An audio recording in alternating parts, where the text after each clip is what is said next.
Saludos desde las tinieblas, de parte de Madre Cruel Androgen Scorsese. Esta noche les leeré el cuento El ceremonial de Howard Phillips Lovecraft. Espero sea de su agrado.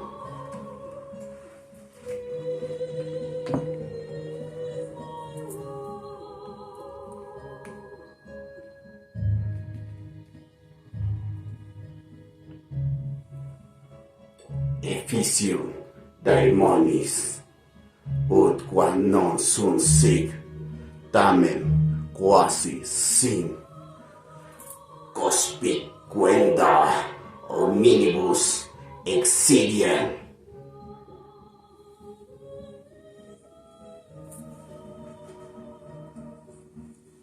Me encontraba lejos de casa y caminaba fascinado por el encanto de la mar oriental. Empezaba a caer la tarde cuando la oí por primera vez, estrellándose contra las rocas. Entonces me di cuenta de lo cerca que la tenía. Estaba al otro lado del monte, donde los sauces retorcidos recortaban sus siluetas sobre un cielo cuajado de tempranas estrellas. Y porque mis padres me habían pedido que fuese a la vieja ciudad que ahora tenía a paso, proseguí la marcha en medio de aquel abismo de nieve recién caída, por un camino que parecía remontar solitario hacia Aldebarán, tembloroso entre los árboles, para luego bajar a esa antiquísima ciudad en la que jamás había estado, pero con la que tantas veces he soñado durante mi vida. Era el día del invierno, ese día en que los hombres llaman ahora Navidad, aunque en el fondo sepan que ya se celebraba cuando aún no existía ni Belén, ni Babilonia, ni Memphis, ni aún la propia humanidad. Era, pues, el día de invierno, y por fin llegaba yo al antiguo pueblo marinero donde había vivido mi raza, mantenedora del ceremonial de tiempos pasados, aún en épocas en que estaba prohibido. El viejo pueblo llegaba, cuyos habitantes habían ordenado a sus hijos y a los hijos de sus hijos que celebraran el ceremonial una vez cada 100 años para que nunca se olvidasen los secretos del mundo originario. Era la mía, una raza vieja, ya lo era cuando vino a colonizar estas tierras hace 300 años, y era la mía una gente extraña, gente solapada y furtiva, procedente de los indolentes jardines del sur, que hablaba otra lengua antes de aprender la de los pescadores de ojos azules, y ahora estaba esparcida por el mundo y únicamente se reunía a compartir rituales y misterios que ningún otro viviente podría comprender. Yo era el único que regresaba a aquella noche al viejo pueblo pesquero como ordenaba las tradiciones, pues solo recuerdo el pobre y el solitario. Después, al coronar del monte, dominé la vista de Kingsport, adormecido en el frío del anochecer, nevado, con sus vetustas veletas, sus campanarios, sus quejados y sus chimeneas, los muelles, los puentes, los sauces y cementerios, los interminables laberintos de calles abruptas, estrechas, retorcidas, serpenteaban hasta lo alto de la colina, donde se alzaba el centro de la ciudad, coronado por una iglesia extraña que el tiempo parecía no haber osado tocar. Una infinidad de casas coloniales se amontonaban en todos los sentidos y niveles, como las abigarradas construcciones de madera de algún niño. Las alas grises del tiempo parecían cernirse sobre los tejados y las nevadas bujardillas. Los faroles y las ventanas emitían en la oscuridad unos reflejos que iban a juntarse con Orión y las estrellas primordiales. Y la mar rompía incesante contra los muelles miserables, aquella mar de la que emergiera nuestro pueblo en los viejos tiempos. Junto al camino, una vez arriba de la cuesta, había una colina yerma, barrida por el viento. No tardé en ver que se trataba de un cementerio en donde las negras lápidas surgían de la nieve como las uñas destrozadas de un cadáver gigantesco. El camino, sin huella alguna de tráfico, estaba solitario. Únicamente me parecía oír de cuando en cuando unos crujidos como de una horca estremecida por el viento. En 1692 ahorcaron a 4 de mi raza por brujería. Una vez que la carretera comenzó a descender hacia la mar, presté atención por si oía el alegre bullicio de los pueblos al anochecer, pero no oí nada. Entonces recordé la época en que estábamos y se me ocurrió que el viejo pueblo puritano conservaría tal vez costumbres navideñas extrañas para mí y que entonces estaría entregado a las silenciosas oraciones. Así que abandoné mis esperanzas de oír el bullicio propio de estas fiestas. Dejé de buscar viajeros con la mirada y seguí mi camino. Fui dejando atrás a uno y a otro lado las silenciosas casas de campos con sus luces ya encendidas. Después me interné entre las oscuras paredes de piedra en las que el aire salitroso mecía las chirriantes enseñas de antiguas tiendas y tabernas marineras. Brillaban a lo largo de los callejones desiertos, reflejados a la escasa luz que se escapaba de las estrechas ventanas encortinadas. Traía conmigo el plano de la ciudad y sabía que se encontraba la casa de los míos. Se me había dicho que sería reconocido y que me daría acogida, porque la tradición del pueblo posee una vida muy larga. De modo que apresuré el paso y entré en Back Street hasta llegar a Silkworth Court. Luego continué por la Green Lane, única calle pavimentada de la ciudad que va a desembocar detrás del edificio del mercado. Aún servía el antiguo plano y no me tropecé con dificultades. Sin embargo, en Arkham me había mentido al decirme que habían tranvías. Al menos yo no veía redes de cables aéreos por ninguna parte. En cuanto a los raíles, es posible que los ocultara la nieve. Me alegré de tener que caminar porque la ciudad revestida de blanco me había parecido muy hermosa desde el monte. Por otra parte, estaba impaciente por llamar a la puerta de los míos, por llegar a esa séptima casa de Green Lane a mano izquierda, de tejado puntiagudo y doble planta, que databa de antes de 1650. Había luces en el interior y por lo que pude apreciar a través de la vidriera de rombos de la ventana, todo se conservaba tal y como debió de ser en aquellos tiempos. El piso superior se inclinaba por encima del estrecho callejón invadido de hierba y casi tocaba el edificio de enfrente, que también se inclinaba peligrosamente, formando casi un túnel por donde caminaba yo.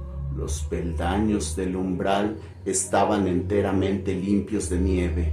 No había aceras y muchas casas tenían la puerta muy por encima del nivel de la calle, llegando hasta ella por un doble tramo de escalera con barandilla de hierro. Era un escenario verdaderamente singular. ¿Acaso me pareció tan extraño por ser yo en Nueva Inglaterra? Pero me gustaba, y aún me hubiera resultado más encantador si hubiera visto pisadas en la nieve, gente en las calles y alguna ventana con las cortinas descorridas. Al dar los golpes con aquella vieja aldaba de hierro, me sentí preso de una alarma repentina. Se despertó en mí cierto temor que fue formando y tomando consistencia debido a la rareza de mi estirpe, al frío de la noche o al silencio impresionante de la vieja ciudad de costumbres extrañas. Y cuando, en respuesta a mi llamada, se abrió la puerta con un chirrido quejumbroso, me estremecí de verdad, ya que no había oído pasos en el interior, pero el susto pasó enseguida. El anciano que me atendió vestido con traje de calle en zapatillas tenía un rostro afable que me ayudó a recuperar mi seguridad. Y aunque me dio a entender por señas que era mudo, escribió con su punzón en una tablilla de cera que traía una curiosa y antigua frase de bienvenida. Me señaló con un gesto una sala bajo iluminada por las velas. Tenía las piezas gruesas, vigas de madera y recio y escaso mobiliario del siglo XVII. Aquí el pasado recobraba vida. No faltaba ningún detalle. Me llamaron la atención la chimenea de campana cavernosa y una rueca sobre la que una vieja ataviada con ropas holgadas y bonete de paño a espaldas a mí se inclinaba afanosa pese a la festividad del día. Reinaba una humedad indefinida en la estancia y por ello me extrañó que no tuvieran fuego encendido.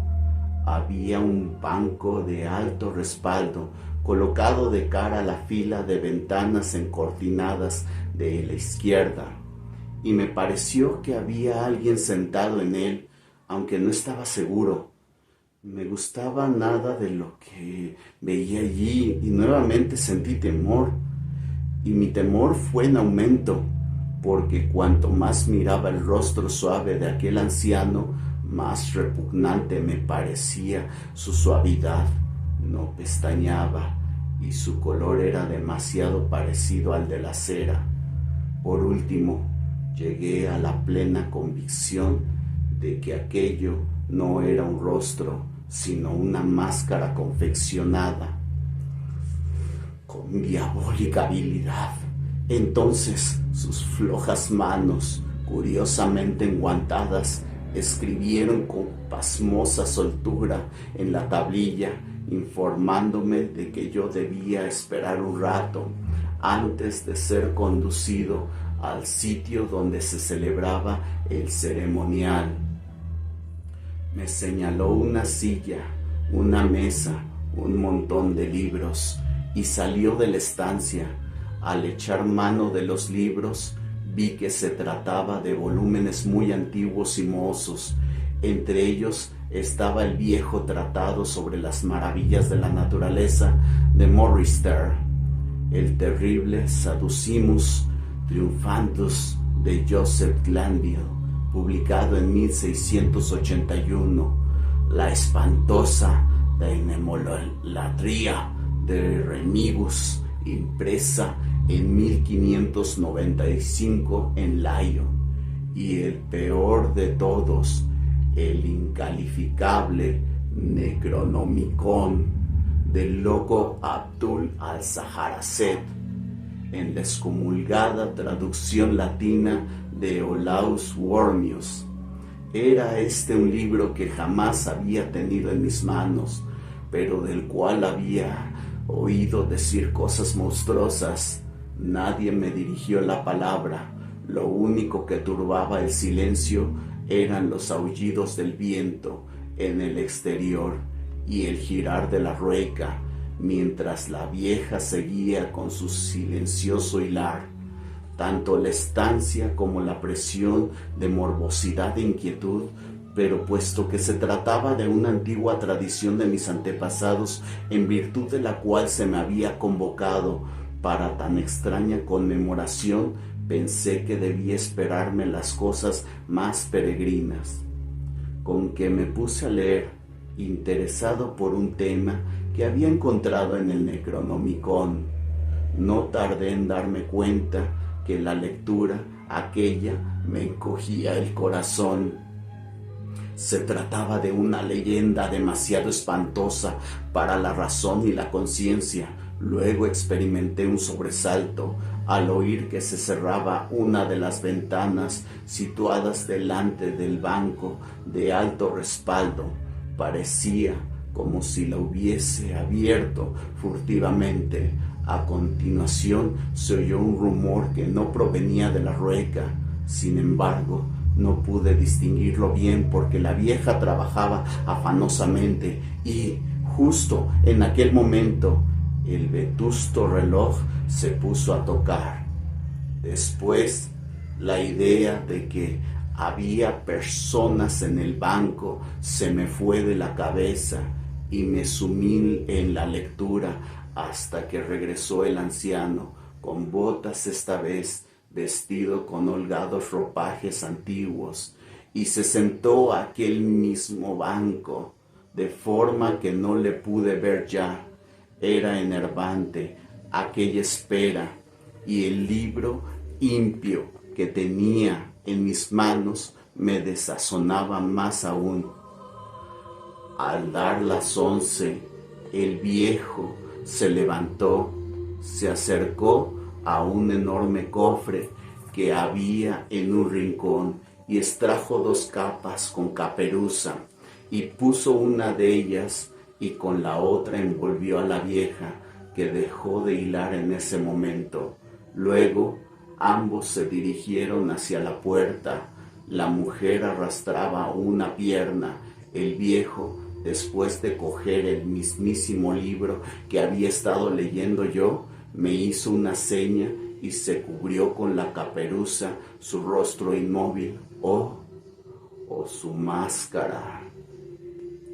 Salimos a la tenebrosa y enmarañada red de callejuelas de aquella ciudad increíblemente antigua, y a partir de ese momento las luces se fueron apagando una a una tras las cortinas de las ventanas, y Sirio contempló la muchedumbre de figuras encapuchadas que surgían en silencio de todas las puertas y formaban una monstruosa procesión a lo largo de la calle, hasta más allá de las enseñas chirriantes, de los edificios, de los tejados inmemorables, de la techadumbre de paja y de las casas de ventanas adornadas con vidrieras de rombos. La procesión fue recorriendo callejones empinados, cuyas casas leprosas se recostaban una contra otras y se derrumbaban juntas, y atravesó plazas y atrios de las iglesias, y los faroles de las multitudes compusieron constelaciones vertiginosas y fantásticas. Yo caminaba junto a mis mudos en medio de una muchedumbre silenciosa. Iba empujando por codos que se me arrojaban de una blandura sobrenatural, estrujado por barrigas y pechos enormemente pulposos, y no obstante seguía sin ver un rostro ni oír una voz. Las columnas espectrales ascendían más y más por las interminables cuestas, y todo se iba aglomerando a medida que se acercaban a los lóbregos callejones que desembocaban en la cumbre, centro de la ciudad, donde se elevaba una inmensa iglesia blanca. Ya la había visto antes, desde lo alto del camino, cuando me detuve a contemplar Kingsport en las últimas luces al atardecer, y me estremecí al imaginar que Aldebarán había temblado un instante por encima de su torre fantasmal.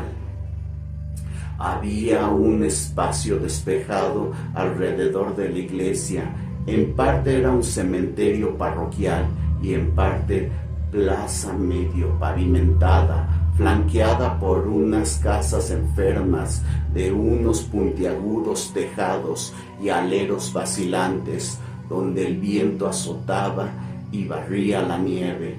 Los fuegos fatuos danzaban por encima de las tumbas, relevando y revelando un espeluznante espectáculo sin sombras.